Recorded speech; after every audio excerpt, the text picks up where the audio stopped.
when you started talking to him, you said, what was your intention when you went into the store? He said, my intention was to get food. Was to get food that would cost about the amount of money that I had, which was just TV dinners and peanuts. You remember he told you that, didn't you? In addition to other items that he wanted. Well, what he said after that was, I got there, I started shopping, and I saw there were other items I really wanted that I couldn't afford. But he said initially his intention was to go get the things he could afford. Do you recall saying that? I do, and I also recall him saying that he intentionally took a firearm with him to the store.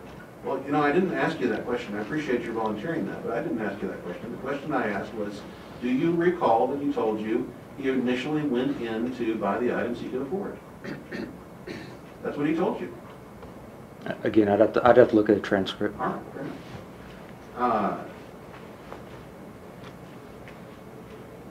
He did say several times in the recording, I didn't intend to shoot anybody. I didn't want to shoot anybody. You recall him having said that? At least once.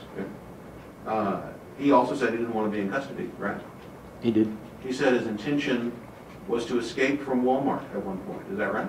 Yes. And his intention when Officer Padron encountered him was to run away from Officer Padron, correct?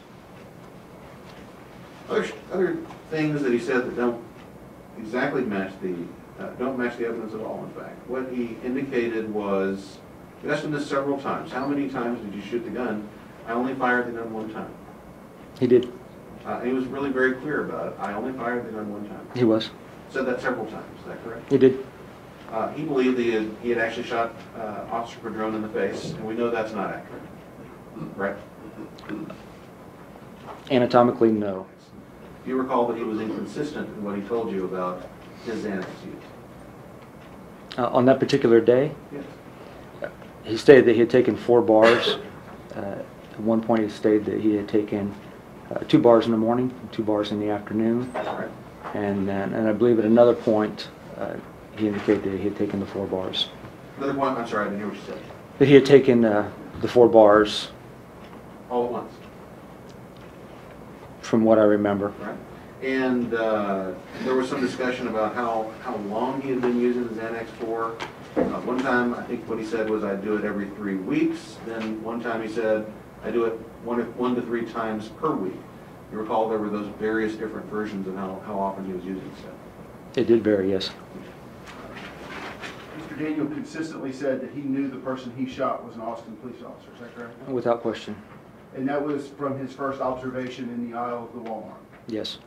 He was very consistent that when I approached, he had a badge, he had a gun belt, he had handcuffs. He was an Austin police officer. You specifically referred to him as having a utility belt with a badge and a gun. And he consistently said that he is the one who shot Officer Padron. A number of times. And he consistently said that he held the gun to the skin because of the contrast between the skin and the dark uniform. That was the first target they saw.